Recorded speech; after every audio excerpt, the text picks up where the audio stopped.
Well, hey, it's Rob, and saying that I know who built the Georgia Guidestones in 2024 is not any great revelation. I'm not presenting any bombshell information here in this video, but what I am doing is pulling together a few sources to make it even more convincing that we really do know the identity of the man who was behind the construction of the Georgia Guidestones, the person who wrote all those controversial, phrases that were seen on the front of the Georgia Guidestones, printed in multiple different languages. And that person, and again, this is no surprise, he was a doctor from Fort Dodge, Iowa. His name was Dr. Herbert Kirsten. This is what he looked like. Matter of fact, Herbert Hinsey Kirsten was his name, born in, I believe, 1920 and died in 2005. There he is, a surgeon from Fort Dodge, Iowa. Again, not any, great revelation here, but I'm going to put some stuff together for you, like I said in this video, and hopefully make it a little more convincing for you that he is indeed the guy who was behind the Georgia Guidestones. So let's get into it. First of all, we can look at his obituary. And I think this is really the smoking gun here. I'm going to put it out here first. If you get bored with this video, at least you saw the good stuff first. So Dr. Kirsten's obituary here, which is very easily found online, points out that he was a surgeon in a family practice. His father and his brother were both doctors. He enlisted in World War II. He ran a hospital in Tokyo where he was in charge instead of a 1,000-bed hospital in Tokyo after the Army. Came back to Fort Dodge, got married, started a family. He has, I believe, 4 kids. 2 of them, I think, are twins, a boy and a girl. I have reached out to each one of them individually, and nobody wants to get back to me. I can understand why. The Georgia Guidestones are controversial. They don't want to deal with it, or it's very likely they don't know anything about it. It's entirely possible this was a secret he kept, and they just don't know one way or the other. Maybe they've just never found any proof, or, they just can't say if it's true or not true, and, don't want to even, go there at this point. But I do believe, and I don't know who it is, whoever wrote this obituary, and it could have been a friend, maybe it wasn't a family member, I don't know. Whoever wrote the obituary definitely knew that Kirsten was involved in the Georgia Guidestones. I will show why right now. So if you scroll through, it talks about, like I said, his life, his family, his medical practice, the things he was involved in. He was involved in the Historical Society, the museum in Fort Dodge. He was an avid bridge player, a recreational pilot, an accomplished guy, kind of a Renaissance man. And I will also say, before I show you this proof here, that I've reached out online to people who live in Fort Dodge. Everyone has great things to say about this man. What a wonderful guy he was. What a talented surgeon. He was a pillar of the community. Nobody has anything bad to say about this guy. When you watch the documentary, which was called Dark Clouds Over Elberton, which kind of revealed the name of Dr. Kirsten in a very sneaky way, and I'll talk about that. But anyway, they kind of insinuate that, he had some ties with people who were racists, or, they believed in this thing called eugenics, which is, like we only, want certain people to reproduce, and we want to, improve the bloodline, and a lot of stuff we heard back in during the days of World War II on the German side for sure. But I'm not here to disparage him, and from what I can tell and all the information that I've gathered and found out about him, he just seems like a great guy. And I think he just had a message for the world. He had a certain, worldview that he wanted to share, and he did it by building these giant granite slabs in Elberton that stood 19 feet tall for 40 years until someone decided they were satanic or whatever and knocked them down. If you read his book, which he wrote, most likely, called Common Sense Renewed, it even says in there that he doesn't have any political agenda. He wants the Guidestones to provide wisdom and reason to people of all backgrounds and everything like that. So I don't think you can go any further than to just say he seems just like an interesting, accomplished, intelligent guy who wanted to leave his mark in the world, and that's how he did it with the Georgia Guidestones. Again, if you get into the obituary right here, and you don't even have to read between the lines, it's right there. It says a couple things that are very interesting. It says he was a naturalist that was involved in environmental issues and world population.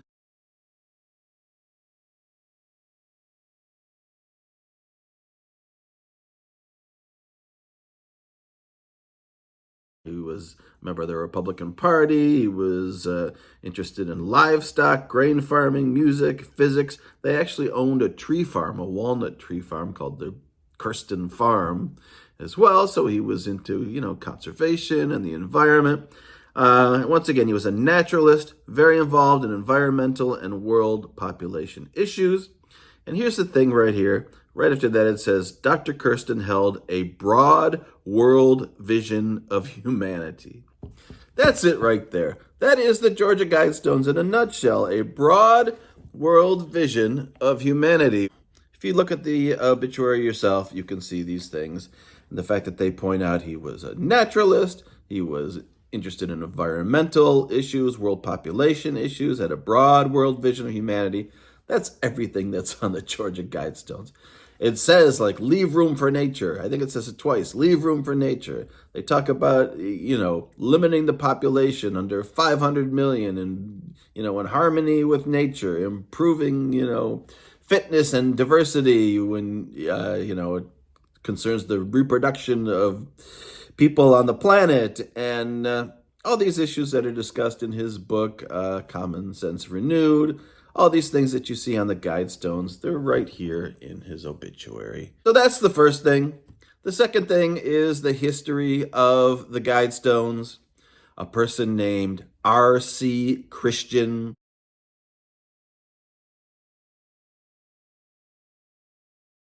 showed up, unknown to the people in Elberton. Now, of course, Christian is basically the English version of this word here, Kirsten.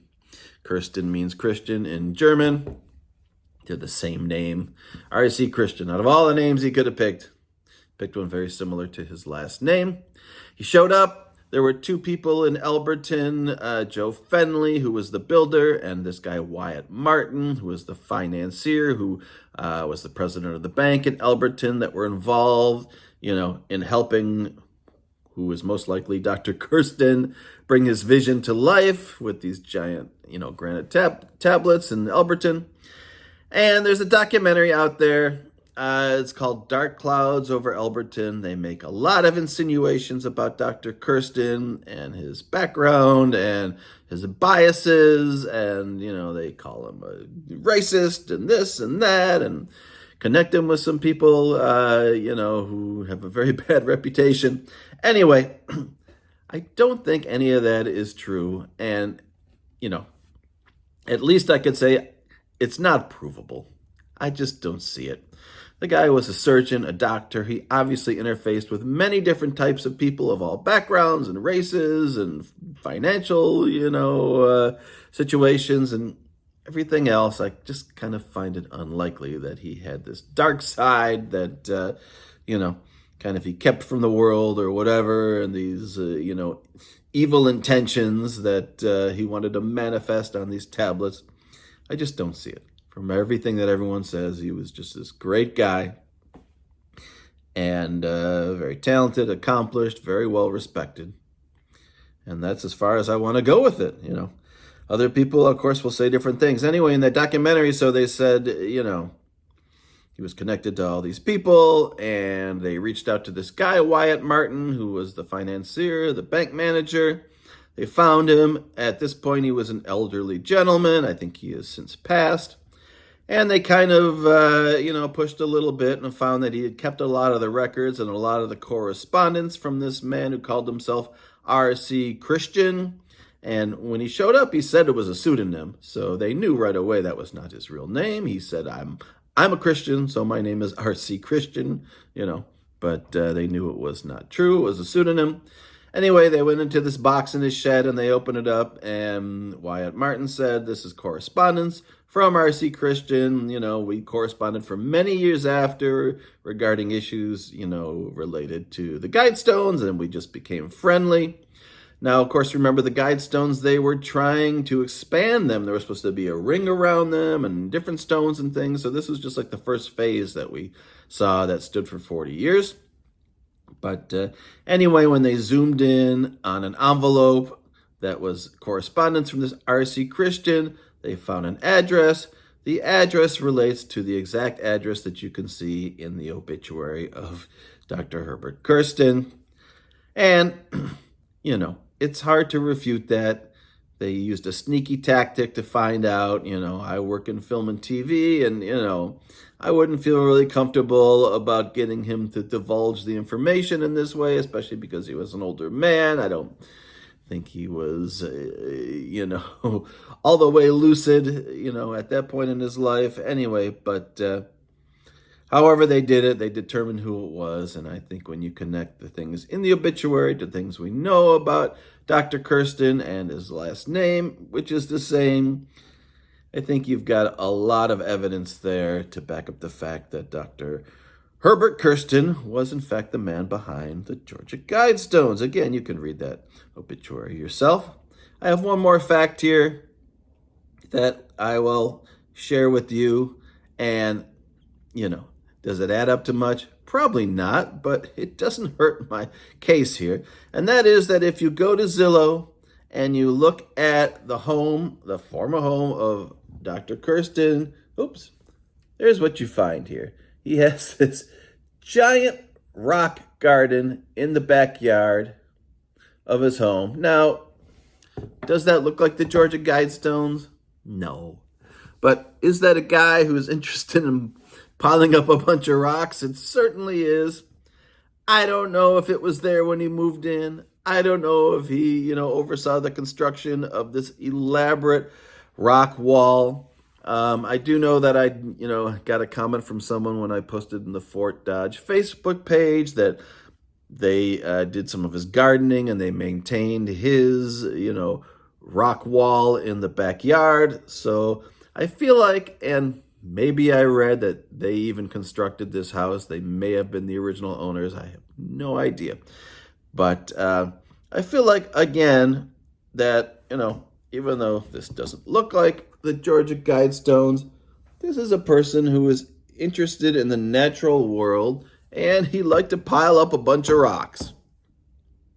It doesn't hurt my case. So anyway, to wrap it up, it's very likely that this man, Herbert Kirsten, was the one behind the Georgia Guidestones, because it's been revealed in that documentary, because of what it says in the obituary, because of that pile of rocks. Again, I've reached out to his family numerous times just to see what they know. Nobody will get back to me. I'm not surprised. We may never get actual proof of this. I just would love to know, did they know about the Georgia Guidestones growing up? Is this a total surprise to them? Is this something they learned after his death? Again, whoever wrote that obituary, I think, knew about the Georgia Guidestones, and it does seem like Dr. Herbert Hinsey Kirsten of Fort Dodge, Iowa, is in fact the man behind the Georgia Guidestones, or the leader of a group of people, like he said. And it's very possible he had investors. I mean, it was like $100,000 in 1980 or something or other to put these up, or more. I don't remember, but was not cheap. He was a doctor. It's very possible he had access to that, kind of money. I don't know, but all signs point to yes, as the Magic 8 Ball would say, that he is the man behind the Georgia Guidestones. And we may never know any more than this. And maybe it doesn't even matter. But again, I'd like to clear his good name and say that from what I can tell, from what I've seen, from things that I've read, and the recent post I did in the Fort Dodge Facebook page where I just asked about him, nobody has anything but good things to say about him. And I'm going to say the same, that he was a really great, interesting, intelligent man who had a personal worldview that he wanted to share with humanity, maybe for the good of the future, maybe to help us in the case of a nuclear catastrophe. If you read Common Sense Renewed, he talks a lot about, the situation, in the world with nuclear weapons, and that we really have to try to work together with nations and not get to the point where we destroy, 90% of everything we've made here on the earth. And the Georgia Guidestones were just supposed to stand there, he said, for hundreds of years and, provide this message for humanity. There's even a great line in there, and I'll close with that. And it says, if the words, on the tablets are worn down, please etch them in deeper. And if the Guidestones are knocked down ever, please rebuild them. I don't think they're ever going to be rebuilt at this point, sadly. They may one day be displayed, at least whatever is left of them, at the Elberton Granite Museum. For now, they're hidden away in a warehouse. I would love to know where, but that is something, again, that may remain a mystery, along with, positively identifying the person who built the Georgia Guidestones, although signs point to this man that we've been talking about, that he is behind them. And I think, he did a great thing for humanity. You may not agree with everything that he said on there, but he had a certain viewpoint, and he really wanted people to know what it was. He really wanted to express it. This was before the internet, so his way to get his message out there was those giant 19-foot tall slabs in the middle of a field that was formerly, occupied by cows on top of a hill in Elberton, Georgia. All right. Thanks for watching. Take care. Bye.